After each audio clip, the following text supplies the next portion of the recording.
Hello, viewers. Kubiondo, Kith and Kin. I'm SB, and welcome back to I Was a Teenage Exocolonist, where today we're still making friends. I mean, things seem to be going pretty well. We've discovered a fun way to get outside of the colony and get into all kinds of trouble that could very well end in very serious costs for us. But, nothing's gone terribly wrong so far, so I guess let's just assume it never will. Our dad has something to say. Dust is such a hot, dry season. Both suns are high in the sky, baking the usually lush Vertumnan jungle. If there's a breeze, it's warm and, you guessed it, dusty. Your parents are up every day before dawn, which comes far too early for your liking. They're usually gone by the time you wake up and home after you're asleep, so you have to visit them at work if you want to see them. Good morning, Gooseberry, your dad greets you cheerily. Have you come to see the harvest? Your mom and I are gathering crops from actual Vertumnan dirt this week. Oh, I mean, they're probably pretty proud of that. I feel like we could be supportive. Sure, that sounds neat. Just don't kiss me in front of my friends. He shows you around the rows of corn and beans from Earth. They all look a little yellow and scraggly, not what you'd expected, but your dad enthusiastically points out the vegetables ready to harvest. Don't forget, he tells you, the Vertumnalia festival's coming up. There'll be a talent show and a science fair. I'm sure you're eager to participate. I am. I could probably do a pretty good job of wrestling that bot this time. Let me go talk to Dis. Hey Dis, guess what? I bought you one of those logs that you love so moderately. Where are we at with you? 18. Okay, cool. We're getting somewhere. And then there is naught to do but rest and make sure that there's not any more stuff to pick out to quote unquote harvest from the ground where it is laying. Yeah, okay. Let's just take a break here. You split your time between watching holovids, listening to music, and studying for class. Occasionally, someone asks you to run an errand for them. You go on long walks. Overall, you spend the month relaxing and doing whatever you want, whenever you want. You really needed this. And now I'm assuming, like every other time, we will immediately gain 50 stress somehow. Dropping a blue 1 is potentially interesting. I don't think I would drop a red one. I'm going to go ahead and drop a blue one. And then it's time once more for Vertumnalia. The mood of the colony has been muted this year, ever since the attack during Glow. Though everything is still cheerfully decorated and the feast table is still heavy with food, mostly soy rations, this Vertumnalia just feels different in a way you can't describe. The colonists gather in the square for Governor Eudicott's speech. What a year Vertumna has given us, the governor begins in her weedy voice. I stand before you, so proud of everything the colony has accomplished in such a short time. I have always hoped that we would bring with us the best facets of humanity, cooperation, resilience, and creativity, and the events of this year have given me no reason to doubt my convictions. These creatures were unexpected, but I urge everyone to consider what it means for life here. If Vertumna can sustain megafauna, then that means conditions are good for us as well. Our friends in geoponics are already working on the logistics of domesticating the wildlife. Your dad, as second cultivator, stands and gives a sheepish wave to the crowd. There is a smattering of applause. Mars elbows you. Hey, did you hear? My dad say Eudicott's going to announce the depot's open to the public. You shoot her a questioning look, and she rolls her eyes. You know, shopping? Somewhere to spend all the kudos we've been saving up? There's going to be candy and toys and makeup and nice-smelling soap, not the boring kind in the communal showers. You know the concept of shopping. They do it in the holovids from Earth, especially the ones Mars likes. but you've never actually done it. The colony provides everything you need. But it would be nice to buy yourself a treat. My dad's given me an allowance, Mars says, shooting you a look of pity. It's too bad your parents make you work for yours. You and Mars tune back into the speeches just as Uticott, as predicted, announces the opening of the general store at the depot. Mars gives you a knowing look as she claps. Uticott gestures for the council members to stand. Finally, the council remains unchanged from last year. We are, as always, proud to serve you and the colony as your government. The music starts up as Governor Uticott finishes. Thank you all for your hard work and your perseverance this year, she says over the ruckus. Together, we build the future. The crowd disperses and sets up for the annual Vertumnalia Games. Just like last year, yep, same deals. I'm doing the bot wrestling biathlon, now with an obstacle course. Anemone and Cal join you for the bot wrestling biathlon, so called because Com has added a hologram obstacle course. Competitors will each get a turn to wrestle the hydraulic bot, that's all the same. This time, though, all competitors will first have to sprint across the festival grounds, dodging and leaping over obstacles. Each obstacle triggered will subtract from your time. Okay, that's interesting. 5 extra kudos if your total is exactly equal to the goal. That's interesting. Let's just go ahead and play the 3 of a kind. Right, we can get 6 points out of this. Yeah, I think that's... it's a little ugly. We're not going to make it. There's no way. So 1... So, like, okay, hold on. If we go 1, 2... This won't quite work. I wanted to make the, obviously, the 4 straight, but we're not quite going to be able to get there. So I guess the thing to do then is this. Still pick up the straight, but yeah, that's... We're going to have 37 points left to make up on the final round. It's tough. It's tough stuff.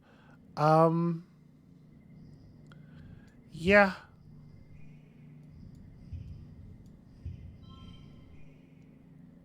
We can't even actually make anything really like... Yeah, this is about all we can do. It's not terrible. We could just blow right through it. You know what? I think I'm going to. I'm going to spend my mushwood log. So I can just drop it on any card and give it a +1. Okay. Or a +2, rather. That reduced the amount of stress by 15. It's going to give us a little bit more time to work. I'm actually going for it. 1 entire toughness earned. Wow, look at you go. You didn't expect the hologram obstacles to move. The last one dances around and gets in your way when you get close, but your reflexes are fast enough to dodge it. Okay, kudos doubled for 3 months. That's alright. Com hoots and hollers proudly at you when you absolutely destroy the competition. Even an enemy has to begrudgingly accept you beat her fair and square. She shakes your hand and tells you she'll win next year. After the festivities are over, I get to all my stress back. Hooray. Everyone takes time off for a much-needed break. Mars organizes a water fight that takes over the whole colony, even the adults. It brightens everyone's spirits, even in the thick heat of dust. Good work, Mars. You end up on top of the western wall with Dis, launching water-filled poof shrooms down on an unsuspecting anemone in the sports ball court below. The walls seem like a neat place to hang out and relax. Much quieter than the lounge, if you're looking for some solitude. Okay, that's interesting. So...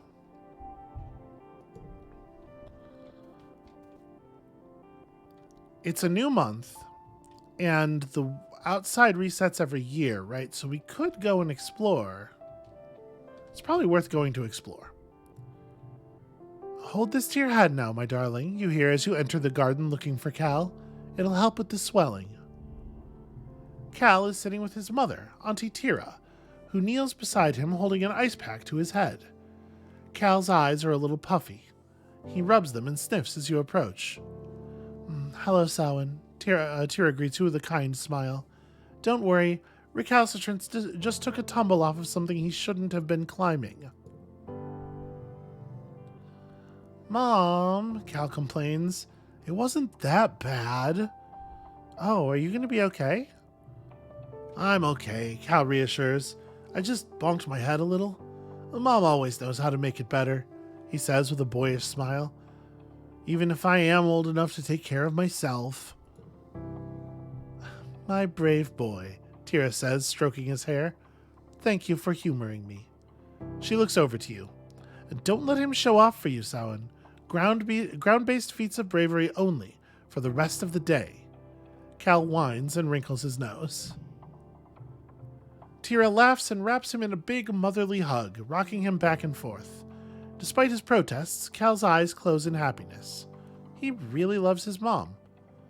Okay, a red 4 is actually pretty valuable, because we had a little bit of a gap in our ability to make straights there.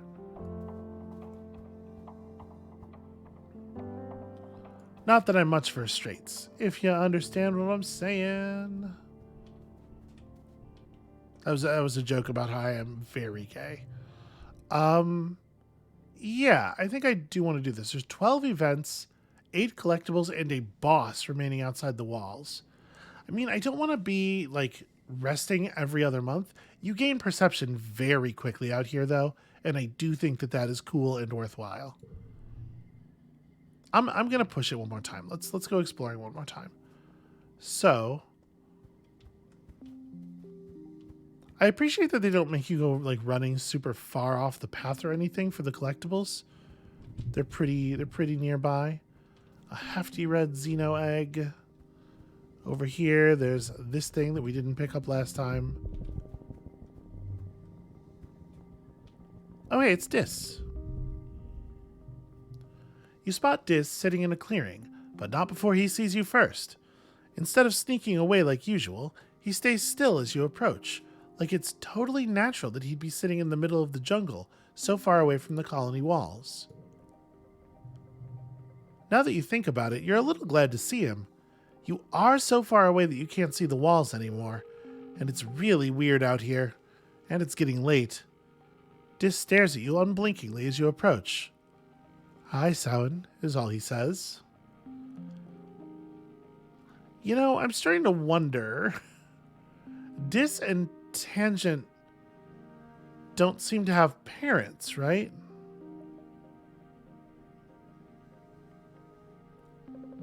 But I wouldn't think this about Tangent. But maybe the point is they picked somebody who didn't have a family. Like, I'm just wondering if maybe Dis is actually like an alien or something. Some kind of outside force, because like he is so strange and everybody has such a weird reaction to him and like a weird relationship with him. And so do I say hi or do I say, why are you out here? I mean, we kind of know why he's out here. I'm certainly not doing this. I don't want to do that either. I'm just going to say hello. He seems to be in a good mood, something you see very rarely. Did you see Utopia out there? Dis asks. Chief Surveyor Tonin is easy to sneak past, but Utopia has like X-ray vision eyes or something. She'll catch you for sure if you get too close. She caught me once and I got in big trouble. How about I show you something cool and sneaking out will be our secret, okay? He jumps up and walks a little ways into the trees. You follow.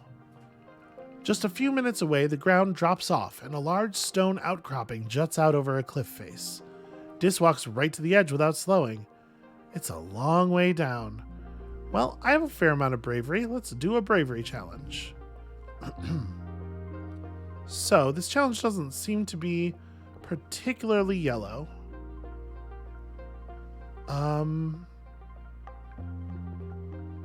Gosh, what do we want to do? I guess we just want to play, even though we don't get maximum efficiency on Tangent's focus here. Like, that's still pretty good. 12 in the first round is pretty strong. And then, yeah. 2, 1, 2, 3. Something tells me we're gonna make it.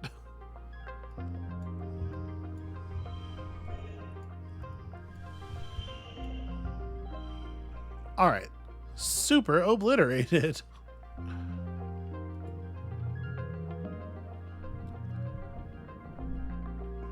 I am very good at physical-ish challenges. Bravery is, in theory, not a physical challenge, but... Oh, wow. That was a big de-stress. Holy crow. Gained a memory of a beautiful vista. Is this a wild color? Oh, that rules. You bravely step onto the rock and walk out to the edge with Dis. You both sit down, feet dangling over the precipice, and look out at the amazing view. It's incredible.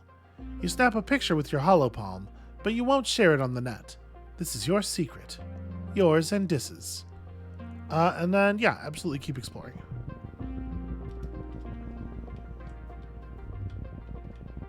So wait, there is an actual event here. Sorry, okay, keep exploring. Oh. Okay. I mean, that's a big critter. This could be dangerous.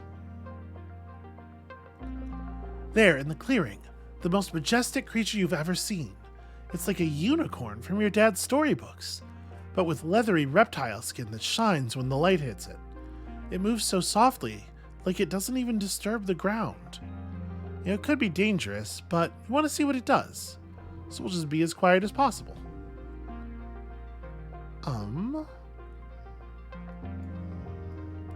We just go really big in round 1, right? There's no reason not to. Hell yeah, 18 of the 29 that I need for this challenge. And then we can go... Once again, Tangent's focus can almost be a 4. It's actually a little awkward that this is sports ball.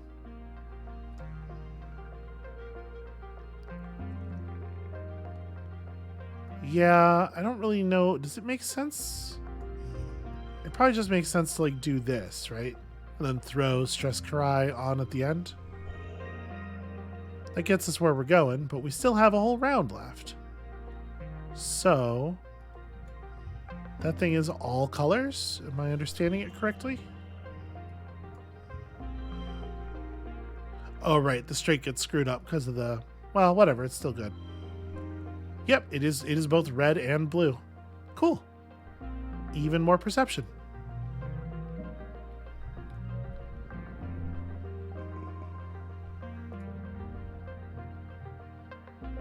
And 2 more points of animals. Fucking awesome. I am so happy with the way our build is going. As you settle in to watch it from behind a strand of mush trees, the Unisaur looks up toward you, startled by your movement. You try to hold perfectly still and quiet your breathing. After a tense moment, it goes back to its business. First, it sniffs out a good tree and rubs the scent glands in its neck against it thoroughly. Then it pees like a crystal waterfall on a rock. Everything it does seems magical. You quietly take a picture with your hollow palm, but you know you can't share it or you'd get caught for sneaking out. Next, it sharpens its horn against a rock, which is scored with marks from having done this before. This must be its favorite sharpening rock. You notice the bulge in its stomach. Must have had a huge meal recently. Yeah, that's the only explanation for that. Eventually, it curls up for a nap, and you quietly sneak away. This was so wonderful. Vertumna is a magical place. It actually super rules how much you get to de-stress out on the road. Okay, so we gotta be careful about you. You're minding your own business when you stumble into... Oh, it's so hot! The 2 suns are beating down on you. The ground is cracked and parched, and so are you. I hate it when you're walking around outside and you just become cracked. Ahead is a long stretch with no trees, just the merciless heat of the sun scorching the ground. Well, let's look for the shadiest route. Once again, definitely feels like we're just going big here.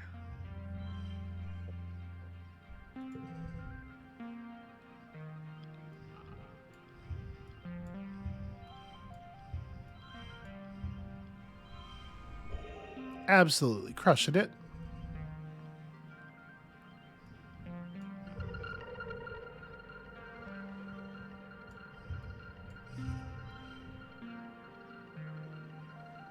This is awkward. I really don't want to reduce anything. Like, because if we play this all the way on the edge and we play that there, I guess it's not going to matter because that's going to be a 3. Yeah, that gets us 17. Anywhere that we actually take advantage of this, it's going to reduce our score by more than the gain of having the 3 of a kind. 17 out of 21. Maybe I'm wrong about that. Maybe we always need to go for of a kind. Didn't seem like it should be a big deal. All right. You spend some time going the long way around, taking shelter under some mush trees. It's still sweltering in the shade, but not as bad at least. Oh, new perk. All collectibles glow because of all of our perception. That's actually pretty handy.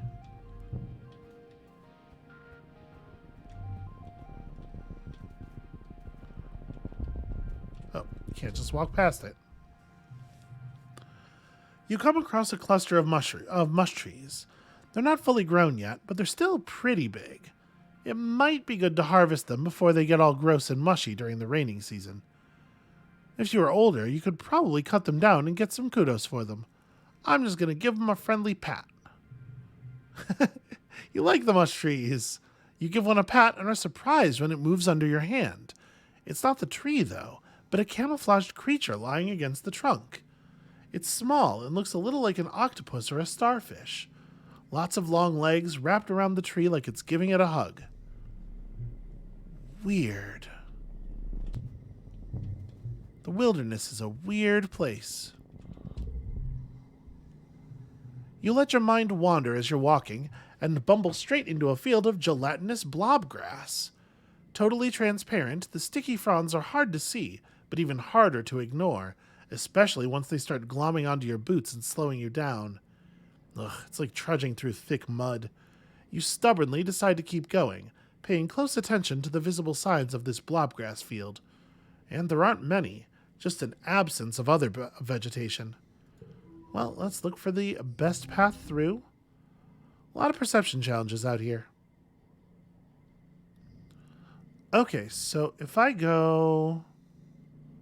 That's a 4. Unfortunately, there's not really a way to position this to take optimal advantage of it. We could do this for the straight. I mean, I kind of don't want to play... I think what I might do on this first one is just that. Take the straight +1. Because I want to save this for a position where it can do something a little bit more meaningful. Help us build a bigger set or whatever.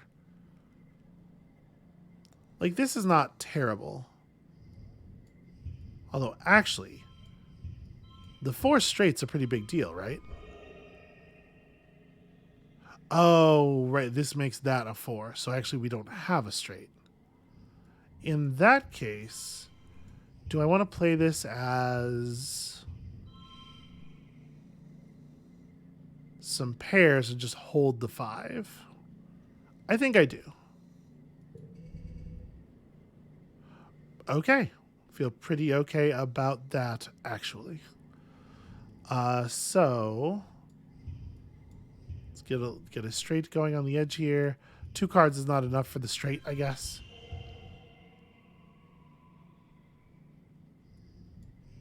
Wait, how big is this? Okay, 6. Yeah, it's pretty good.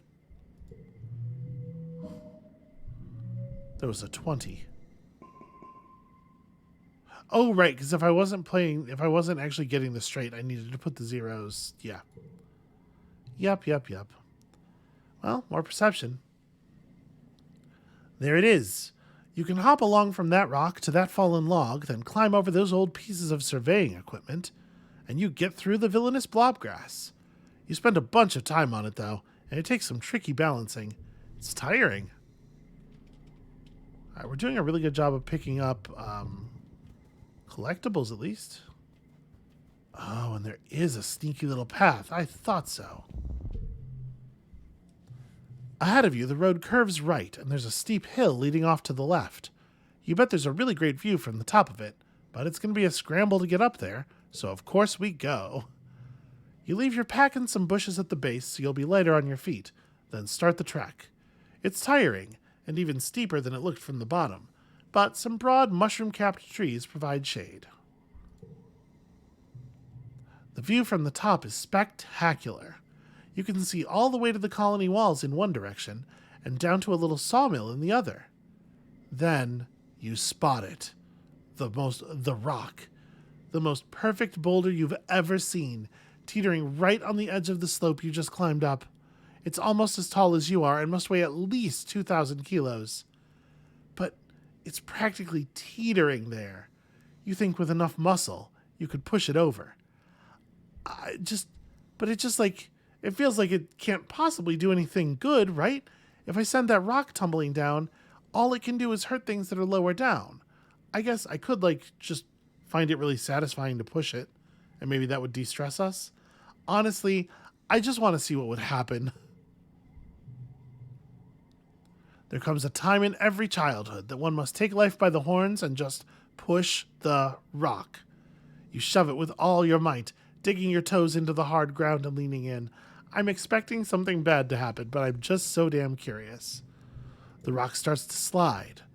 And suddenly there it is. And suddenly it's off with a satisfying lurch, catapulting down the hill, rolling faster and faster, crashing through bushes and, oh, damn, your pack. The rock just rolled right over it.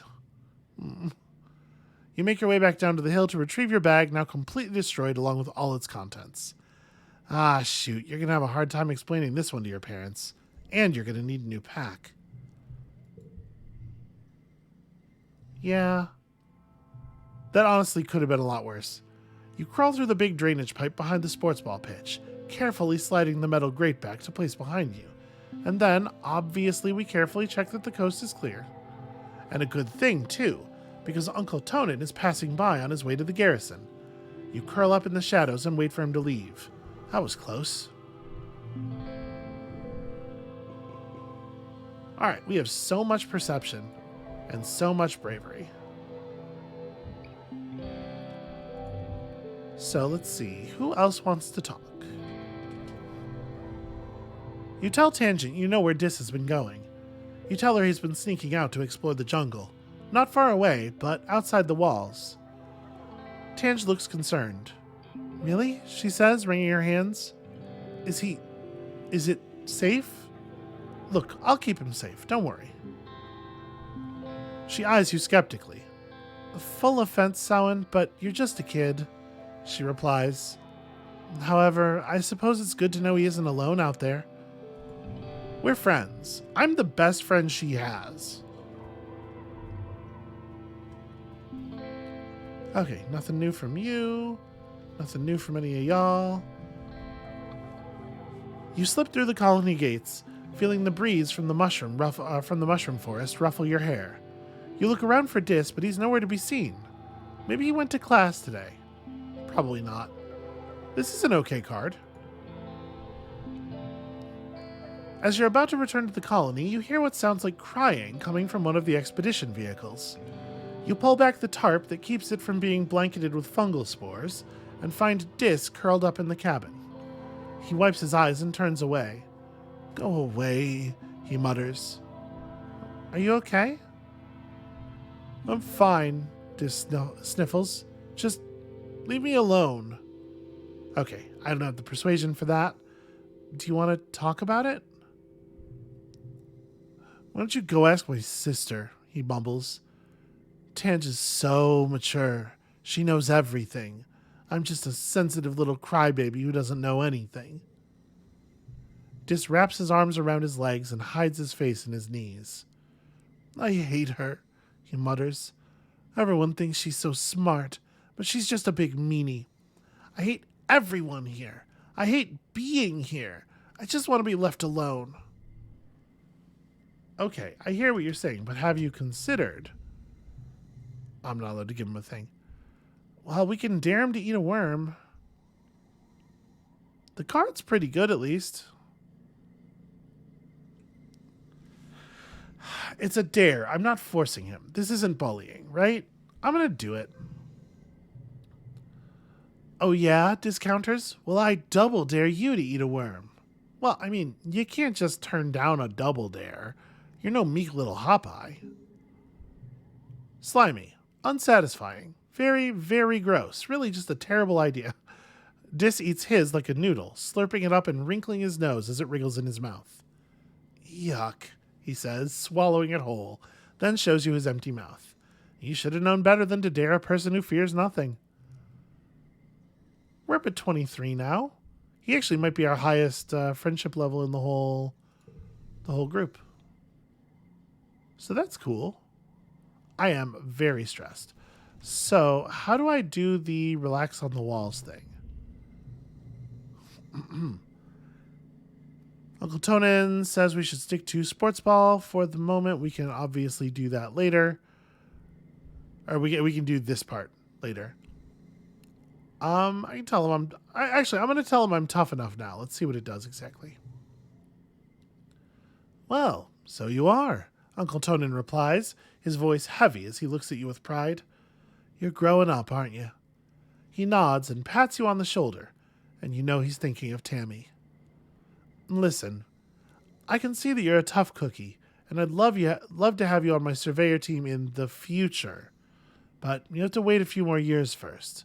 You come see me when you're older, okay, kiddo? Dejected, you drag your feet as you walk back through the gates to safety. Well, there is still Dis's secret way out through the drain pipe. If the adults won't let you visit the Valley of Vertigo or the subaqueous swamps, or the other cool places that older surveyors get to go yet, you could still sneak through there just to explore outside the colony walls. So how do I rest on the walls? I can't do it here. Okay. Is it roughly the same deal? It gives friendship with Dis instead of... Well, I guess normal resting doesn't give friendship with anybody now. You're not as likely to get a result, to get an event with another kid, though, here. Yeah, let's try it. Let's go ahead and try it. Let's see what it does. Let's see how different it feels. After the first attack on the colony, they added lookout towers to the walls. Now you have a place to hang out if you don't feel like working, and because it's all the way up here, no adults are going to come and ask you to run any errands for them. On rainy days, you take shelter under the pavilions and listen to the pitter-patter of warm raindrops on the grass roof. You can do whatever you want. Ah, this is the life. We could just slack off. I don't know what this would improve. Like, obviously, this would probably give you some perception. This could give you any of those stats, honestly. Maybe reasoning? I'm sure I hope for reasoning. The thing is, I don't think we really need more perception. I'm gonna maybe take a moment and study here. Okay, yeah, reasoning. That's a valuable one. You pack your holoculars. The wall is a great vantage point to examine the wild jungle outside the colony. Your independent study even counts toward class credits without having to be in class. Oh, hey, Samhain. Dis pops his head up a nearby ladder and looks surprised to see someone else here. Do you mind if I sit here too? Is he going to think I'm making fun of him? I'm just going to say sure, there's plenty of room. It feels like the least pressury thing. The two of you dangle your feet off the side and watch the valley below. Dis shuffles a little uncomfortably and doesn't say much. You wonder if this was his private spot to be alone before you discovered it. Alright, so yeah, we got some chill out time there. Am I cutting my first words? I definitely don't think we want to drop Eagle Eyes, so it's just a question of whether this goes or stays. It's gonna go. One value cards, like we have to do better than that on raw card play value.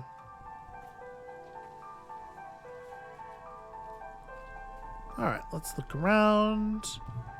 Let's get a mushwood log. Let's let's finish looking around before I give Dis a gift, because, like, what if we found one of those cool roots?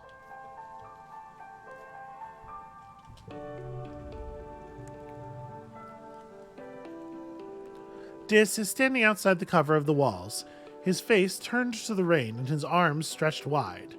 He's soaked to the bone, and his clothes cling to his tiny frame. "This planet is wild," he shouts over the driving beat of the rain. You just can't you can't stop it. It just is." Yeah, sure, buddy. Here, have this mushwood log." Cool. And this time we actually have a ton of gifts. I'm going to give something to Tangent as well. "Hey, Tangent, I have something for you. I think you would care potentially about this Xeno egg I found." Tan shrugs. Okay, nope, she doesn't actually care about that. Oh, I think I'd given her an egg before. Alright, so Anemone, nothing's really changed. What was it that I needed to do your event? 20 biology. I mean, it would not be a bad idea to have that much biology. I brought you this log. "Neat," Cal exclaims, taking your gift and peering at it inquisitively. "I don't know what I'll do with it, but I love it. Thank you." Okay, we're just, maintaining some relationships here. Out of curiosity, nope. No new options there. So, I do kind of want to push some of the school stuff a little bit, I think.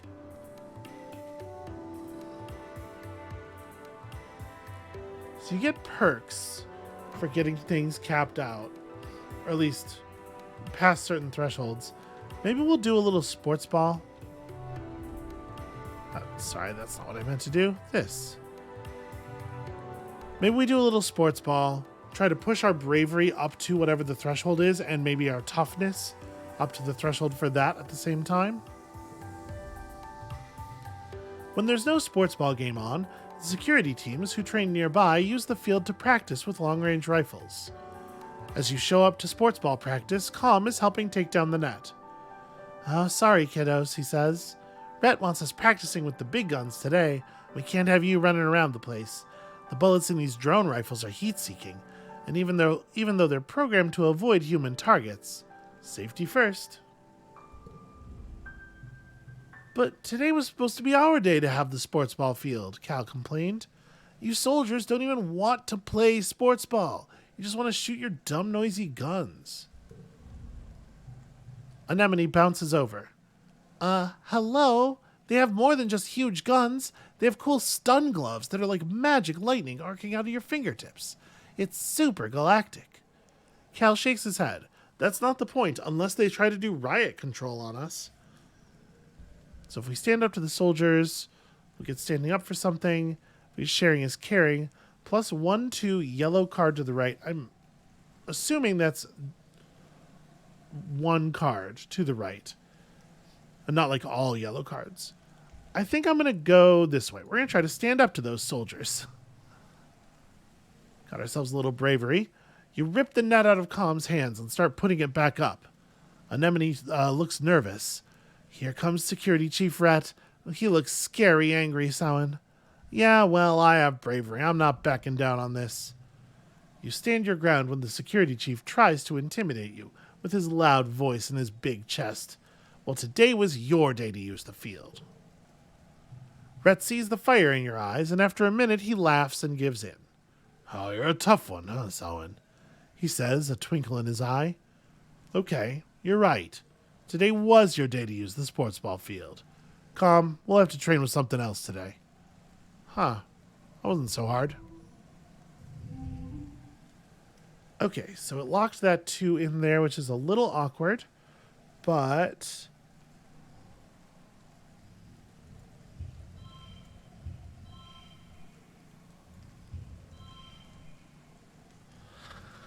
I mean, that's solid enough. Getting the 4 of a kind feels pretty important.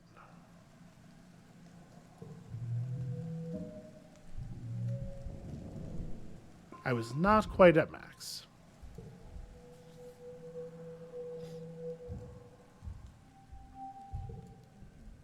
All the way back up to mid-wet. So I don't remember at exactly what level we gained the perception perk. Can we see at a time? No. We cannot see where the perks are or what they do.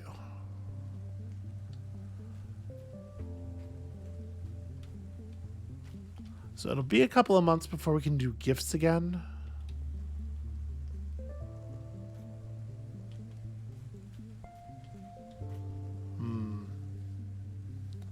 I guess we could just go back to school. We could do more sports ball. Yeah, you know what? I do want to specialize. You and Anemone are watching the soldiers train. Her brother, Calm, is in the training dojo trying out a stun glove. He leaps back slightly as electricity crackles from his fingertips, then straightens up and splays his finger experimentally toward a training dummy. Target dummy. A streak of lightning arcs out from his hand, charging a light bulb above the target to show a successful hit. Anemone whistles. Wow, she says. That looks really dangerous. You agree. Dangerous. And awesome. But I think it only stuns things, she continues, because it's called a stun glove. Otherwise, they'd call it a kill glove, I guess. I want to have a stun glove too, she says, copying her brother's motion of splaying her fingers forward, like she's casting a magic spell. But my mom, she doesn't like fighting. She doesn't want me to be a soldier.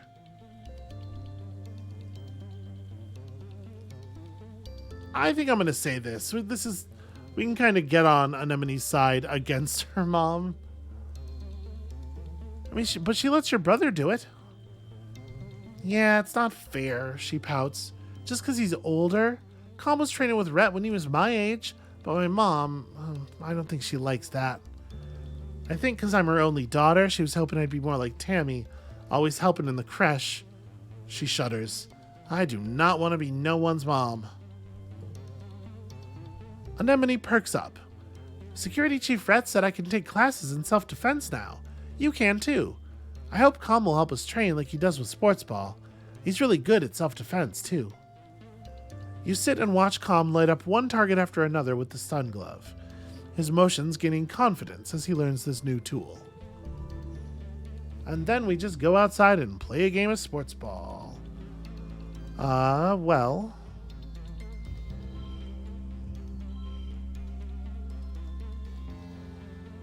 Yeah, it's a shame there's not really a good way to make use of this.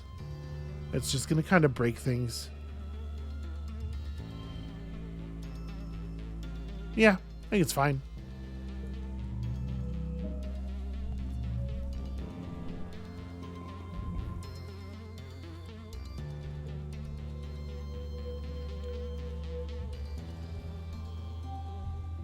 So our toughness has nearly gotten out of this first bubble. And I'm wondering if that's when it happens. We might be allowed to give gifts again. We can. Dis is perched up on a big rock, silently watching the forest. He barely moves as you approach. The longer you look, the more you see, he says cryptically. I mean, I don't know if that's that cryptic. It's just kind of an English... It's very simple. Oh, the value is wild. That's interesting. Speaking of interest, you want a Xeno egg? Dis blinks owlishly at your gift. Is it my birthday? I almost forgot. I hate it when people make a big deal about my birthday, but this is nice. Thank you. Okay, well, apparently it's Dis's birthday. That's a good thing to have stumbled into.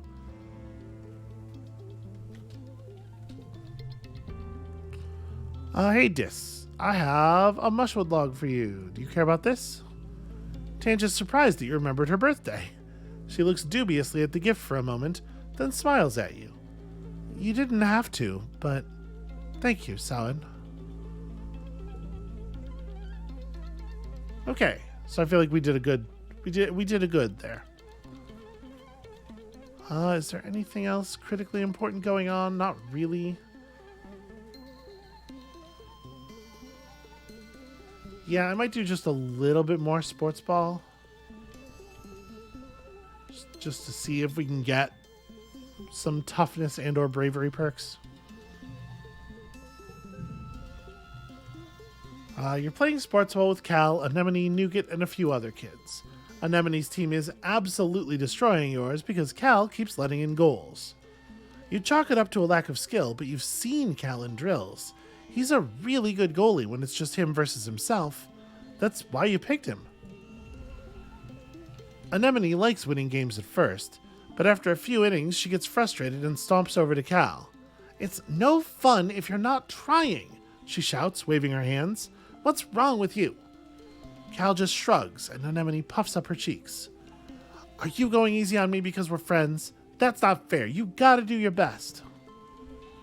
"But I'd rather have fun than win," Cal says, shoving his hands in his pockets. "I don't mind when other people win. I like it when my friends are happy." "Well, I'm not happy," Anemone stomps. "I'm mad. How can I show off how good I am if you're just letting me win?" They keep fighting, and everyone on both teams looks at each other awkwardly, wondering if you should keep playing. Bored with the state of game, Nougat grabs the ball and starts bouncing it on her head. "Anteater," she giggles. "Bushbub, camel, dorm's mouth." She says a new animal each time it bounces, making her way through the alphabet. I am going to side with Nougat. Okay, we have friendship with both of them. I didn't want to pick a side. That was some intellectual cowardice on my part, but it seems to have worked out really well. Nougat is right. Why argue about one game when you can just make up another one that people are happy about? You alternate letters with Nougat until eventually everyone is playing except for Cal and Anemone. They look over and see everyone having fun without them.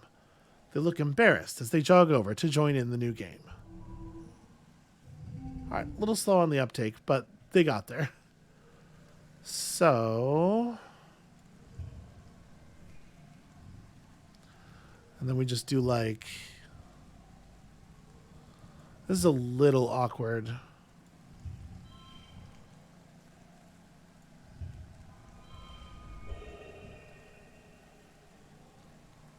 I don't think this is maximized, probably. I mean, does it need to be like this? Yeah, we can run it like that and actually get the colors mixed together, and it's pretty all right.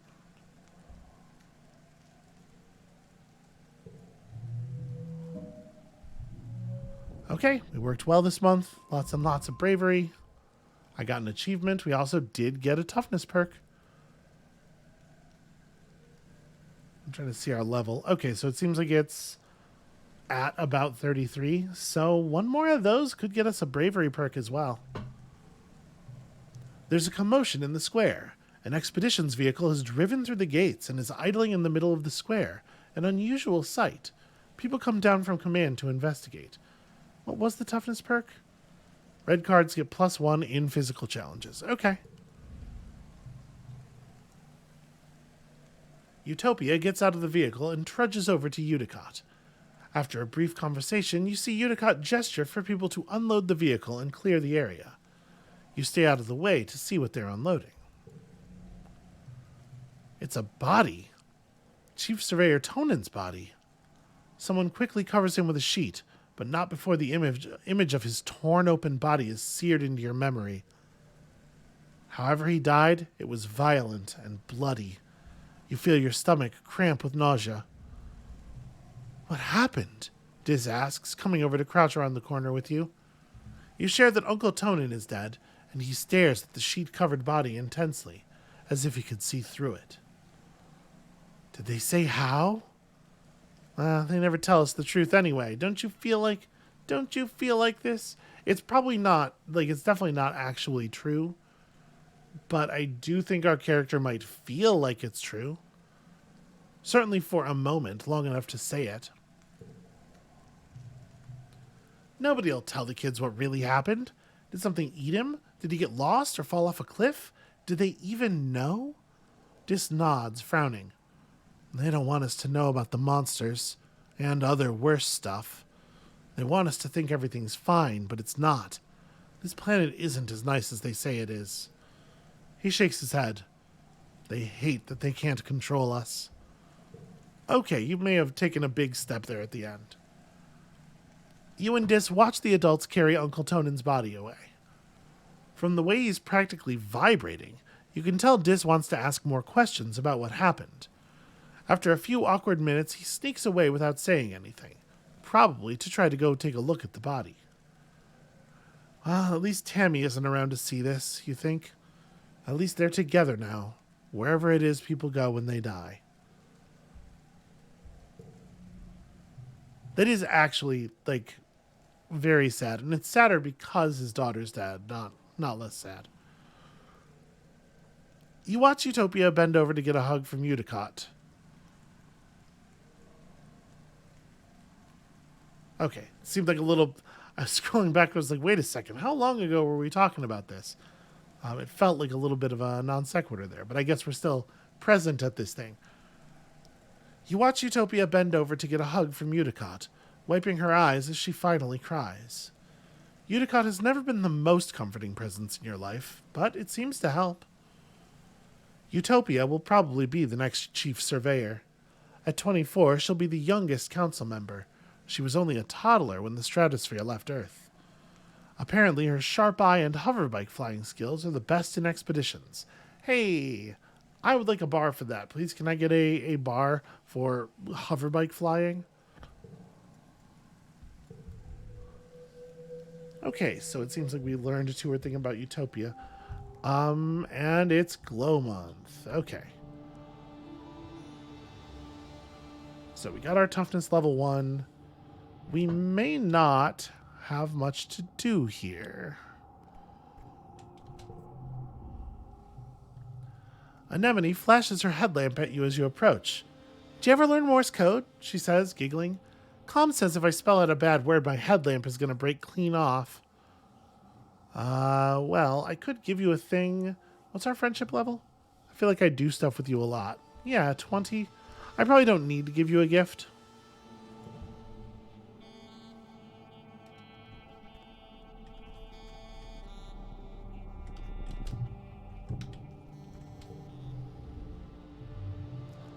Dis pokes a glowing baublebud with his toe. The seed head snaps free and drifts up into the dark of glow, slowly breaking up into little luminescent specks. "Make a wish," he says. And then I give him a crystal cluster. Okay, he's not so interested in those either. Kind of thought that'd be the case, especially given that there's only one space on his friends card. Here. Yeah, there's only one space for likes, so I figured we've already found the like.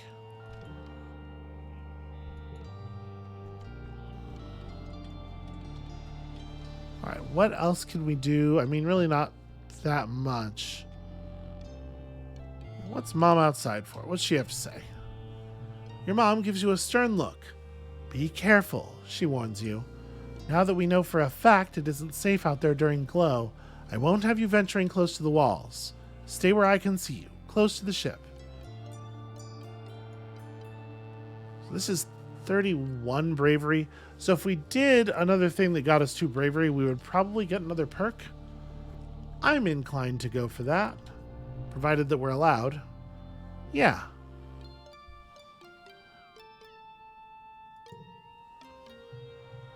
Training in the dark is really hard, etc. My eagle eyes should play into this more than they probably do. That's a crummy position for that to be in.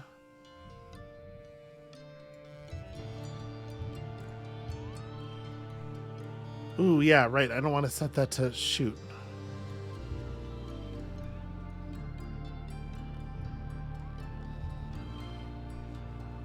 Yeah. You'd like to be able to play the one next to their other ones, but I don't know that that's actually more...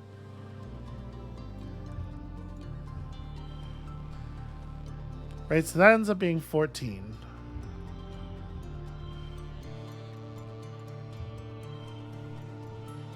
Okay, so we get a couple of different 14s here. I think I'm just going to take one with the +5 stress. Or we could spend a log. I'm just going to take the stress. It's really not that much. And that was, in fact, the highest we were going to find with that hand. Bummer. It's been a quiet glow, but the grim, surreal darkness of the season reminds you of last year's violence. As the month wears on, you overhear arguments at dinner. Adults worrying that an attack is still coming, and others who think the first one was a fluke. Surveyors mention seeing new tracks in the forest, but are shushed so people don't panic. The gates are closed. You drill emergency procedures, filing soundlessly from the classroom to the creche to hide under tables, waiting for the sirens to call the all clear. You drill and prepare and worry, but nothing happens. Then, just as glow is starting to wane, the toxic purple spill of the wormhole fading as the suns almost rise past the horizon again. The sirens start. You're reading a holo novel in bed when you hear them, followed by the stomp of boots down the hallway outside your quarters. An alert flashes on your holopalm. Shelter in the creche, this is not a drill. You get another message from your dad. Me and Mom are going to stay in the greenhouses. We're safe. Just follow Auntie Anne to the creche and wait for us, okay? Don't worry. We're way more prepared than we were last year. Love you. Stay safe. You could go to the creche where you belong, or you could follow the security guards and see what's happening at the gates. Well, it does feel like head for the gates is definitely a little bit more our move. You sneak out of the living quarters and head toward the gates. Okay, we're being heroic. You're immediately spotted by Security Chief Rhett, who stops what he's doing to yell at you and gesture angrily.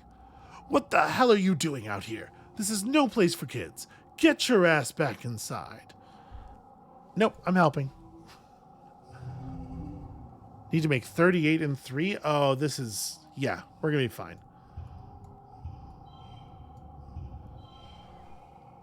I think that's a very acceptable start.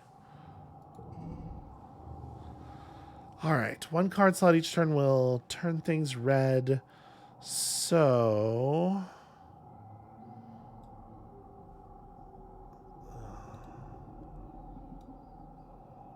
I don't know. I'm probably overthinking this. It's not going to be that hard to make this work.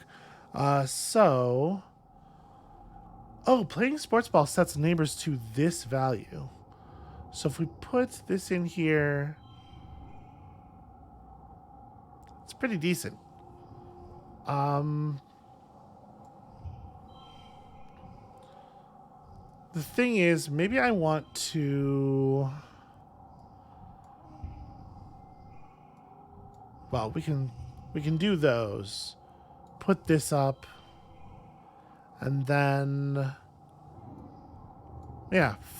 4 of a kind. Oh, no. When it turns red, it changes power, right? Well, we still get the 4 of a kind on color, though. Pretty good enough. Okay. And then... we can definitely do, like...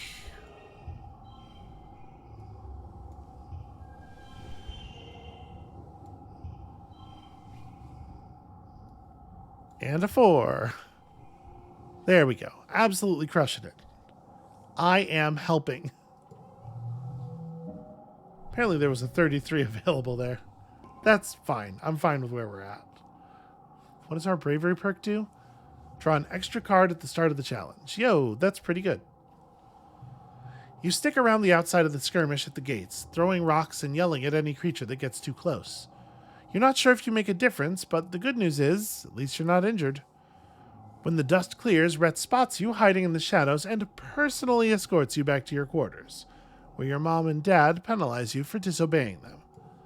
Yeah, that's fair. When things have calmed down, you overhear your parents talking. I'm not going to be the first to congratulate Rhett, But all of his defensive improvements were exactly what we needed. Your mom grumbles. Ugh, he's going to be insufferable at the next council meeting. Your dad pats her hand. Now, credit where credit's due, Bell, he says, and she smiles despite herself. It could have been worse. Your mom nods, and they both sit in silence before your dad speaks again. Poor Hal, he sighs. What a way to go. Professor Hal? Your parents startle. Hey, Pumpkinhead, your dad says. Yeah, they're going to announce it in a few hours, after everyone's had a chance to calm down. He didn't make it. Well, what happened? Don't you worry about that, your mom replies, shooting your dad a look to keep him from talking. It's adult stuff, okay? You guys won't be able to go into the engineering wing for a little bit, not until it's decontaminated. Oh, so it's like something very wild occurred. You curl up quietly to think. Professor Hal can't just die. He can't just be gone. He's your teacher, and the engineering wing is where you take classes. You can't imagine something bad happening in such a safe place. You fall asleep thinking that for sure there's been some mistake.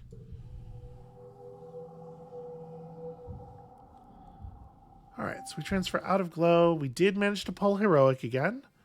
And here is our age 11 history. I think we did some pretty good work here. We acquired an awful lot of 4s for the deck. That's valuable, if nothing else. Okay, sorry about the little jump cut there. So yeah, it was a productive year. We gained a hell of a lot of perception.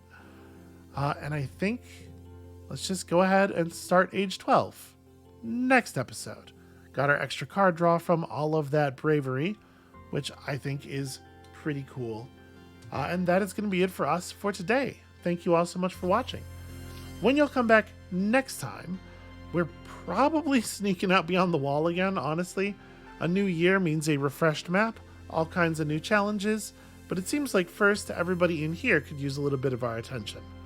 Gosh, there's always just so much to do and so many people to save. How would they get by without us? Come back next time for that, and we'll see you then.